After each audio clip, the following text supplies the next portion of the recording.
I mean, whatever happened to a little neighborly love, like keep the peace, lawyer up, or would you retaliate with your own late night demolition?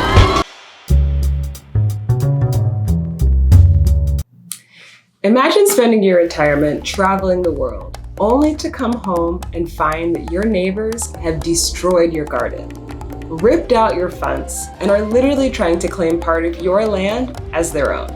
Again, all while you're on vacation. This story is about a dispute between neighbors over the placement of a fence. The boundaries are a little blurry, but this drama is fully landscaped.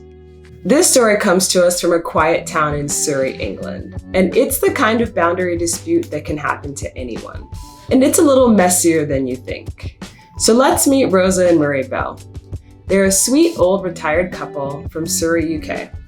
They were headed to Australia to visit and hang out with family and friends. While they were gone, their neighbors decided it was garden makeover time, and not on their side of the fence.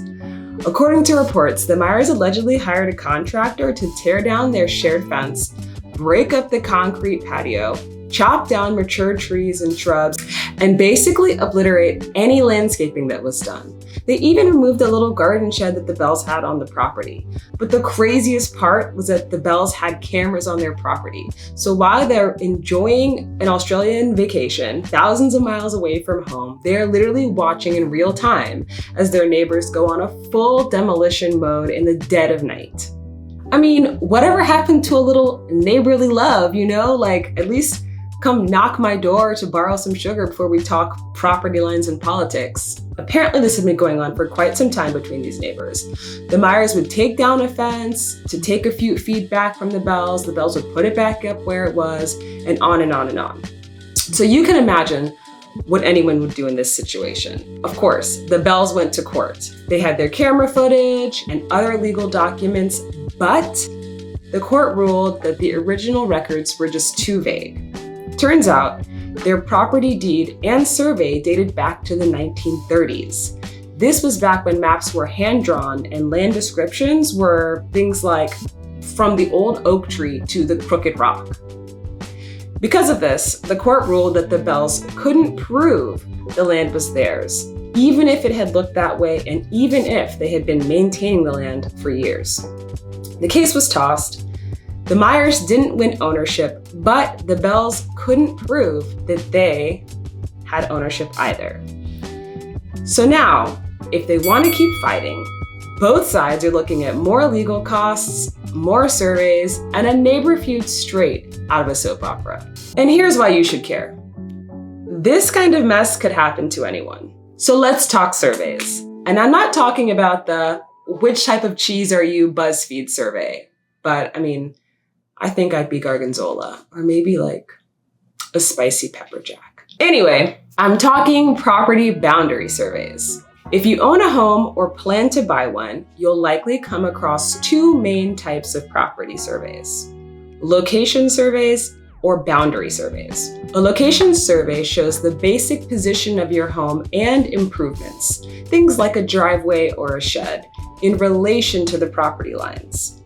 Lenders usually ask for one when you're buying a house.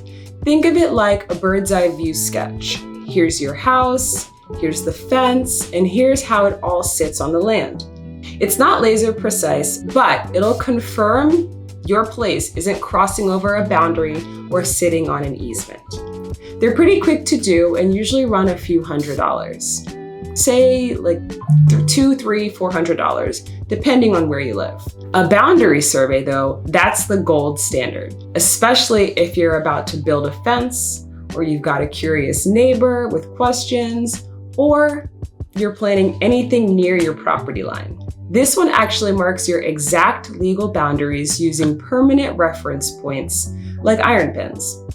It's the kind of thing courts look at in disputes, and it's based on your deed, historical records, and real field measurements. Because it's more detailed, it'll cost you more. Think anywhere from $500 to $1,500, again, depending on where you live and the size and complexity of the property. So here's the bottom line. If you just bought your home and you want to make sure everything is where it should be, go with a location survey. But If you're gearing up for a fence build or a whose tree is it showdown, you may want a boundary survey. So here's what smart homeowners do. Number 1, they get a professional survey. And I don't mean your uncle with a tape measure. This is your baseline for knowing exactly what you own. Number 2, update it whenever the property changes. If you add a new fence, addition, a shed, even major landscaping, get it documented. Number 3, store it in more than one place. Keep a hard copy with your important documents and a digital copy backed up. And number 4, never assume, always confirm. Before digging, building, or tearing down anything, double check those boundaries. This is gonna save you money, sanity, and awkward fence line standoffs that are gonna kill the vibe at the neighborhood block party. So what would you do?